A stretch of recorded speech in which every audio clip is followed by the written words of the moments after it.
بطنك كأس من بلور مملوء برحيق مختوم، شفتاك كخيط من قرمز يسكب شهدا من شفتاء العاشق. ده كلام الله. فخذاك كأعمدة من رخام أقيمت على أساس من. هل ده كلام الله؟ ومصاريفك هتزيد ده كلام الله. ان شاء الله شويه فلوس عشان بطنك كأس من بلور مملوء برحيق مختوم. ده كلام الله يا استاذ مينا. ما ترد. مش كنت عايز تتكلم في الاشياء الشيء؟ يا فندم حضرتك ماما هتبعت لك شويه مصاريف عشان لا ماما دي كان يسوع كانت بتقول له هو زي ابوك وانا كنا نطلبك معاذ. كان بيقول لها يا ماما. الاله عندك كان بيقول لامه يا ماما. ها انت كالنخله الناظره وثمرك عناقيد تفيض من عسلها، ثدياك كتوأمي غزال يرعيان بين الازهار. هل ده كلام الله؟ ما ترد انت مكسوف. بيتكلم الكنيسه يا فندم وحضرتك مش هتفهم الكلام. يعني هو في النصوص دي بيتكلم ده الله بيكلم الكنيسه صح؟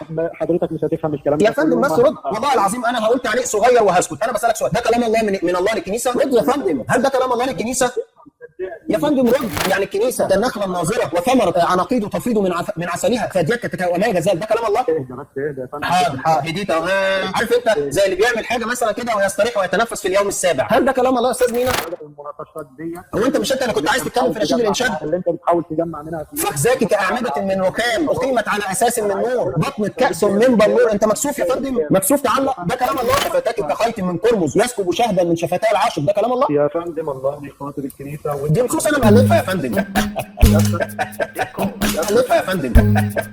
دي نصوص أنا مألفها وده مش كلام مقدس. أنت أي حاجة جنسية بتقول ده كلام، أنت عشان الكلام جنسي قلت ده الله بيخاطب الكنيسة. أنتوا مسخرة يا أستاذ مينا. معتذر والله مسخرة. أنتوا مسخرة بجد. أي حاجة جنسية ده كلام الله. الله بيكلم الكنيسة. أنتوا بتضحكوا الناس عليكم. انتوا نسخه. اللي بيفكروا كده اللي بيفكروا انهم نسخه عشان قلت لك ثدياكي بقى بالنسبه لك ده كلام الله. خلاص عيب والله. انتوا للدرجه دي عقلياتكم بقت في الطين للدرجه دي، لمجرد ان انا قلت لك شويه الفاظ جنسيه عاملهم على شات GPT بقى بالنسبه لك ده كلام الله.